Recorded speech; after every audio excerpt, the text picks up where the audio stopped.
Today we're going to be solving the ISEB pretest together, and we're going to be starting in this video with the English section of the test. We're going to be using practice resources very kindly made available for this video by the wonderful Pretest Plus, and you can find a link to their resources in the description underneath this video. Before I answer each question, there'll be a chance for you to pause the video and have a go at answering it yourself. If you find this video useful, don't forget to tell your friends about the Easy 11 Plus YouTube channel. Let's get started. We're told before we start that there are going to be 25 minutes and 32 questions. Now, because you will already know the ISEB pretest format before you do the test, you'll know that in fact you've got a set of comprehension questions and then a set of grammar questions, and that the comprehension questions are likely to take you longer. Therefore, you can afford to spend a bit more time on those questions and allow a little less time per question for the grammar questions that come at the end. Let's click on the fateful phrase, Start Module. And here we can see that the clock is paused, so we've got some time to read this carefully and understand everything. So I suggest that you do that now. One thing I really want to draw your attention to is you will not be able to go back and change your answer. And this is different from all the written tests that you're used to practicing with me, where I say if a question is difficult and you're not sure, put some note in the margin and come back later. Here you cannot do that. It is not an option. So we have to do our best with each question as it comes. When you've had a chance to read this, let's move on and start the test. So now we've got the timer going, showing just under 25 minutes now, and the first thing we have to do is read the text. So what I'm going to do is that I'm going to give you a chance to pause the video on each page and read it. So here's page 1 of the comprehension, here's page 2, page 3, page 4, and page 5. And now let's go on and have a look at the multiple choice questions that follow. Of course, take a moment to read the instructions. It's always essential that you do that. There might be something there that makes a real difference. First question, what type of word is just in line 1? Perhaps just means fair, like a just judge. That would be an adjective. I don't know. We're going to have to look at line 1. Always check the text. So here we are. Early one morning, just before the dawn. So it means shortly before the dawn.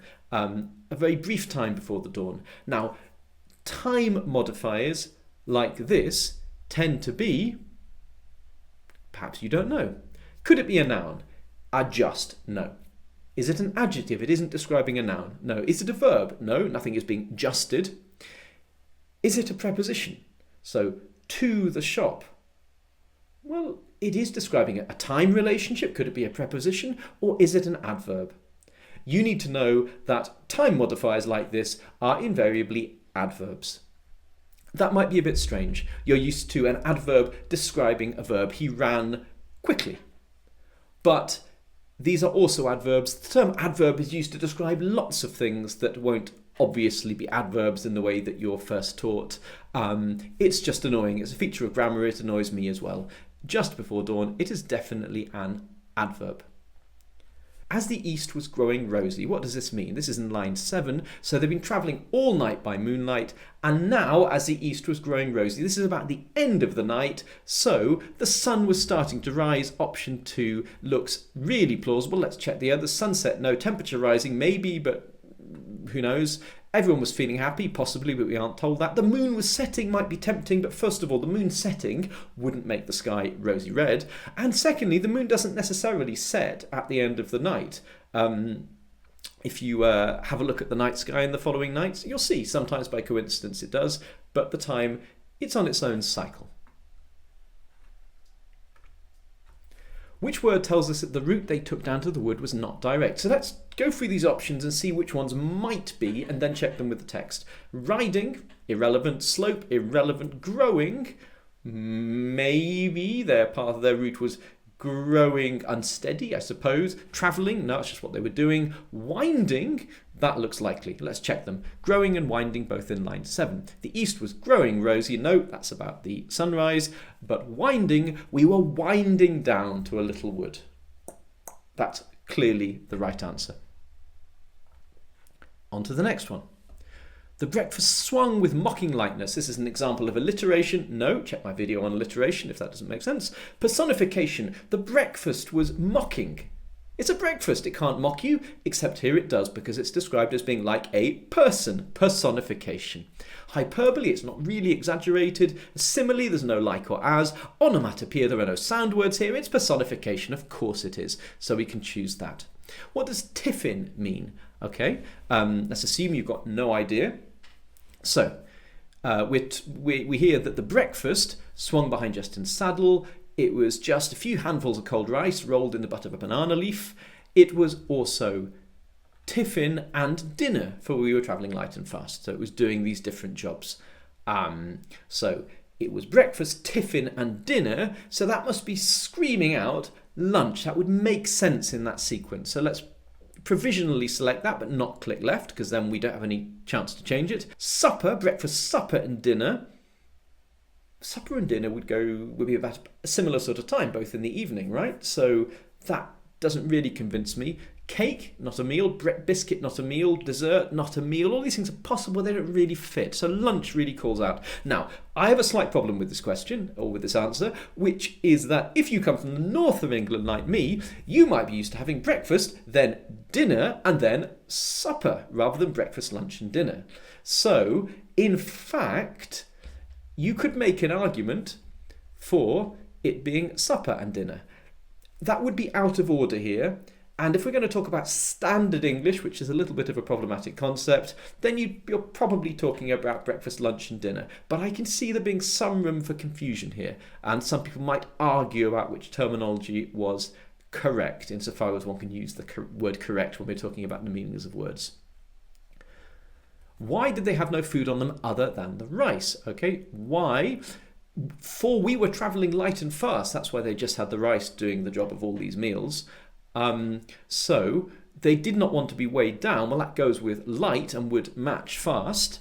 They knew they would not get hungry. Nothing to suggest that. They were not going to be travelling for long. Again, no evidence of that. They only wanted healthy food. Irrelevant. They knew they could hunt the wild chickens. It's conceivable, but there is no evidence for that. And we're told it was because, so look out for keywords like explaining words like that, we were travelling light and fast. It clearly matches they did not want to be weighed down. Even when you're pretty sure you spotted the answer, do what I'm doing. Take a moment to check the other options to make sure that there isn't a better answer or that you haven't fallen into some kind of trap. Even if you feel under time pressure, don't make the mistake of just powering on and not doing that. What type of narrator do we have in this extract? First person. I was watching. Okay, it's clearly a first person narrator, but we check the other options. Detached? No, they're involved. Second person. You? No, that would just be a little bit unusual. Commentator? No, they're involved. They're not commentating from a distance. They're a player rather than a commentator if you want to think about sports. Third person, he, she. No, this is an I narration. First person is clearly the match here. Okay, so you'll notice we have got 18 minutes and a few seconds left. So we're doing reasonably for our pacing through this. And particularly when you bear in mind that we're still on the comprehension questions. Comprehension questions generally take longer than grammar questions. You know there's some grammar coming up later. That's because you have to check the passage as well as the answers, and everything has to make sense in context. And also you'll have spent some time at the beginning reading through the passage slowly. Now you'll notice I didn't take time to read the whole passage. I checked it before I started. I think I've made up for that by doing all this extra talking like I'm doing now. I'm kind of using my passage reading time. That's how I justify it to myself. What does the use of the word even in line 30 tell us? I don't know. What does it tell us? Let's read line 30. Always check the text. Justin laughed and even Tranquil smiled stiffly. Even Tranquil smiled. In other words, Tranquil did not usually smile. This was an unusual event. Notice how me reading this quite dramatically. Justin laughed and even Tranquil smiled stiffly. So me reading it dramatically like that helps to bring out the meaning. In an exam, you can't read dramatically, but in your head you can hear it as though you're reading dramatically. It'll help you to spot the meanings of things if you exaggerate a little bit like that. So smiling was not normal to him. So where were we here? So maybe he was moody most of the time. He didn't usually smile. He was a calm person. But not smiling much doesn't make you calm. Tranquil did not smile often. That is precisely what we said. I prefer that because he was moody. Well, not smiling doesn't actually necessarily make you moody. There might be other reasons why you don't smile often. It doesn't mean that you're necessarily moody, like grumpy and cross. You might just not smile very much. You might have quite a neutral expression. I know people like that. Perhaps you do. Did not smile is a much more precise match for what we know. Could be rude, not really relevant. How many nouns are there in the sentence beginning after saddles were off? Now, if you don't know what a noun is, I'm not going to explain it now because I don't have time to. We're doing an exam, we've got 16 minutes and 3 seconds left. I'm just going to count them out. See whether you can work out what I'm doing here. Lines 33 to 36. We need to go on to the next page. So, after saddles were off and the horses' backs were washed, the animals rolled, only joking, rolled is not a noun, and grazed luxuriously by the swift, clear stream. And tranquid, it's a proper noun, it's a kind of noun. Prince of servants dexterously unrolled the breakfast. Okay, we've got 9 nouns in here, and that's an option, so let's choose it.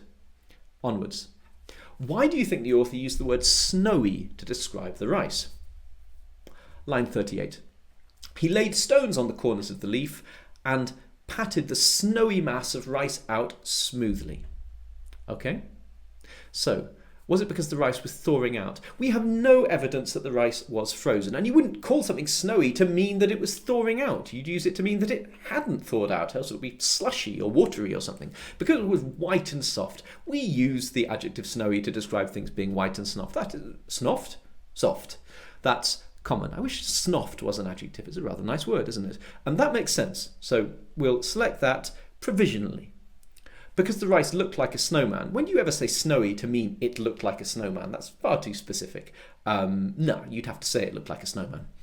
Because the rice was scattered everywhere, no, we know that he patted the mass of rice. So it was a mass, not a scattering.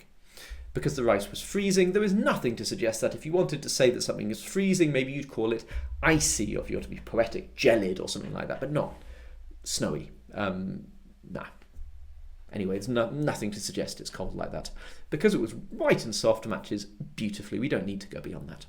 What is another word for dexterously in line 36? Now, this is horrible because I'm looking through this list now, and if you don't know what dexterously mean, many of these options could match. He ably unrolled the breakfast, he slowly unrolled it, he nervously unrolled it. I don't know about that, there's no reason for him to be nervous that's given to us in the text. Grandly, it's definitely possible if he's a great servant. Carefully, also, loads of these match. You have to know that if to do something dexterously means to do it skillfully with your hands. It describes a skillful manual activity. So ably is the one that best matches. He's able, very able at this task. He does it dexterously. What do you think a boom boom line 52 is? I wonder. Well, let's think about the context here because it doesn't tell us. Let's look at line 52. Give me a boom boom, Justin, I command. I don't know. Some music to dance to. Why? Well, what's happened just before this? We can see that there was a cock crowing loudly, and then, hearing that, the narrator says, a great ferocity of meat hunger swept over me. So stop and take a moment to work out what this means. So suddenly, after hearing this bird, he thought, whoa, I'm so hungry, I want meat to eat now. I don't just want rice. And so he decides to do something about it, right? So he says, give me the boom boom. So this must be something to get meat. That is not going to be a drum. It is not going to be a camera. It might be a gun, a stick, or an axe. All of those are plausible. We will have Mannoc del Monte for breakfast. Very confident. And then the cock crowed, so he goes out into the undergrowth. This is where it's really useful to have read the passage already, because even if you're not certain, you know how far on to read to get more information that might be relevant to this here. So he goes out, the bird shoots out, and then I was too startled to shoot.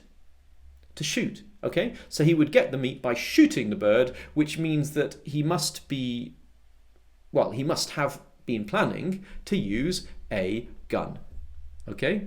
Not an axe or a stick, because you would struggle to shoot something with one of those things. And so we go on to the next. What type of word is were in line 59? Here's line 59 down the bottom here. I was peering about the brush and shrub for a sight of the cock when were from the lower branches of a tree, 50 feet above my head, the bird shot out. Okay, this is clearly describing the sound. It's obviously an onomatopoeia, if you know what that word means. If you don't, you should do before you do a test like this. This is one of the bits of core knowledge that you need.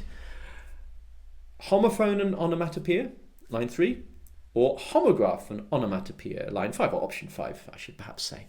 One of those two things. Now you might be stuck on what homophone and homograph mean, but do not panic.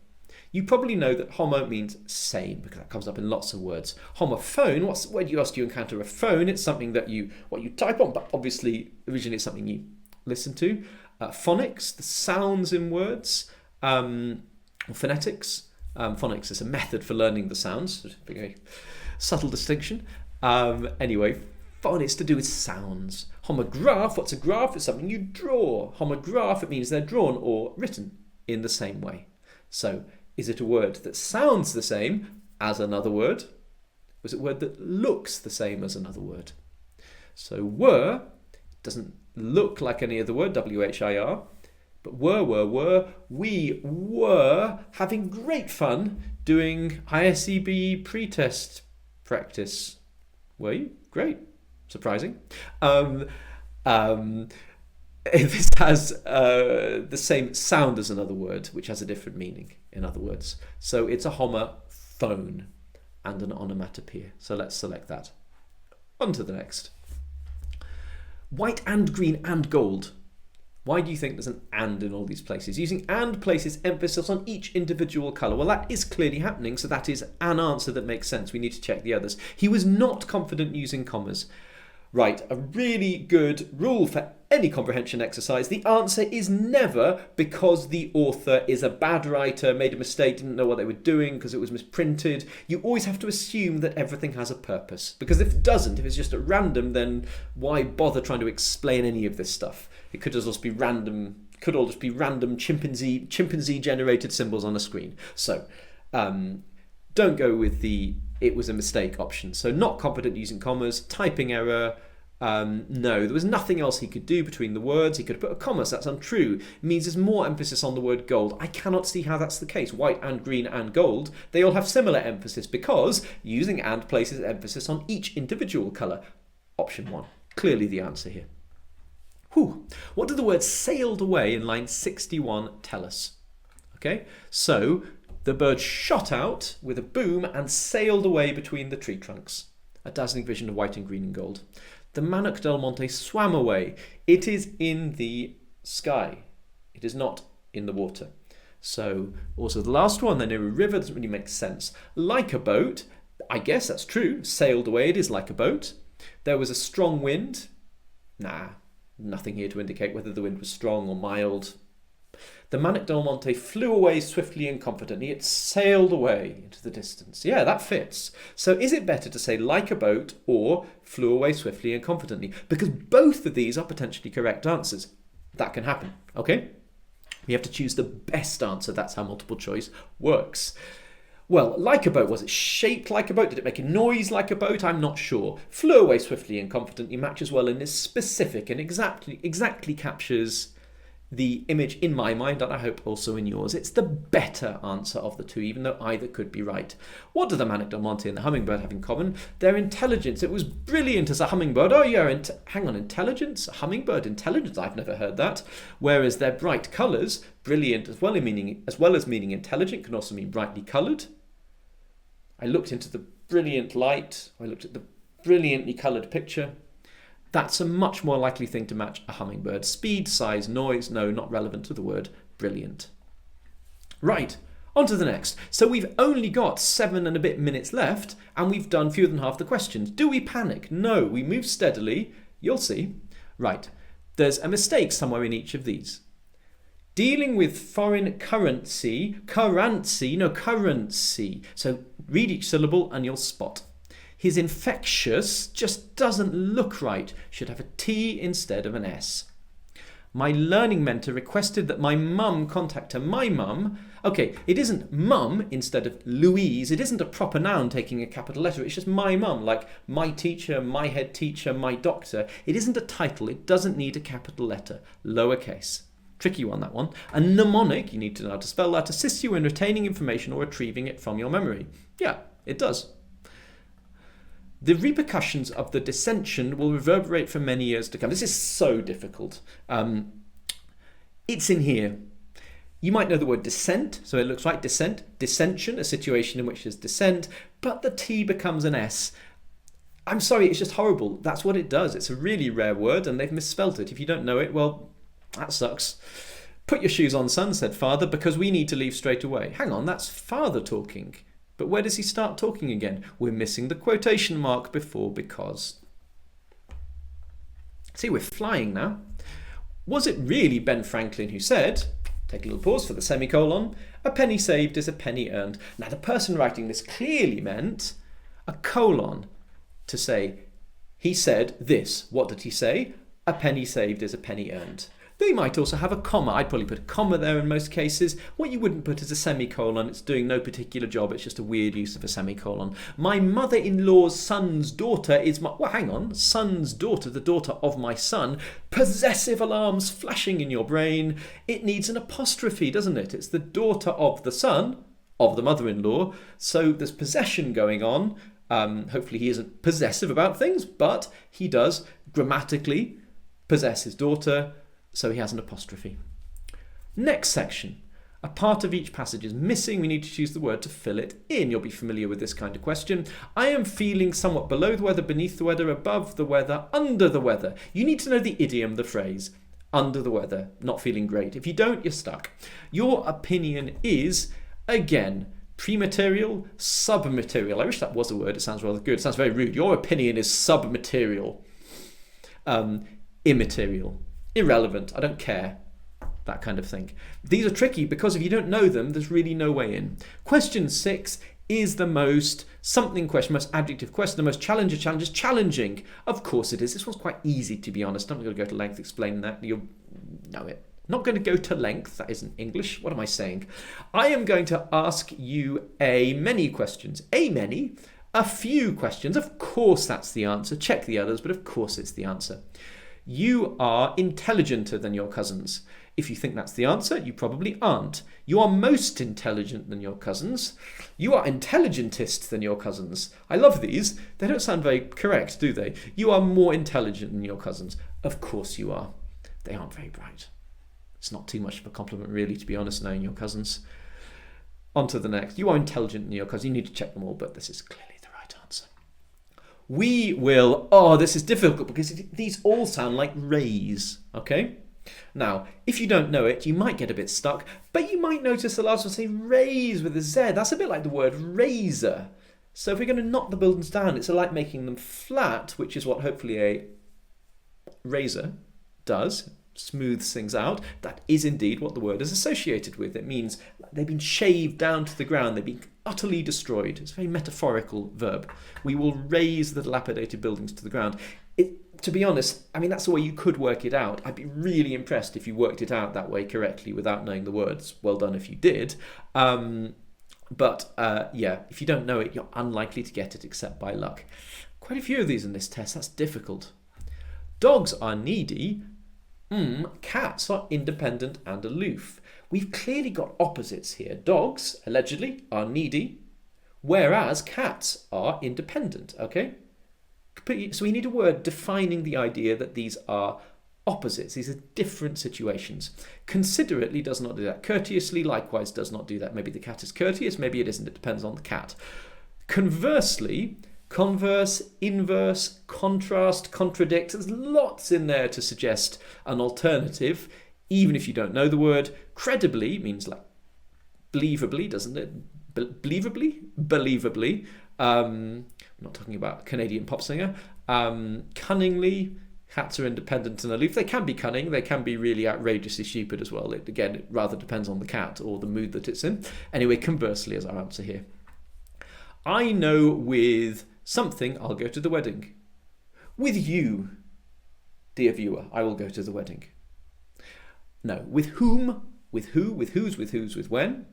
With whose, with whose, with when? Nah, nonsense. But with whom or with who? With who I will go to the wedding, with whom I will go to the wedding.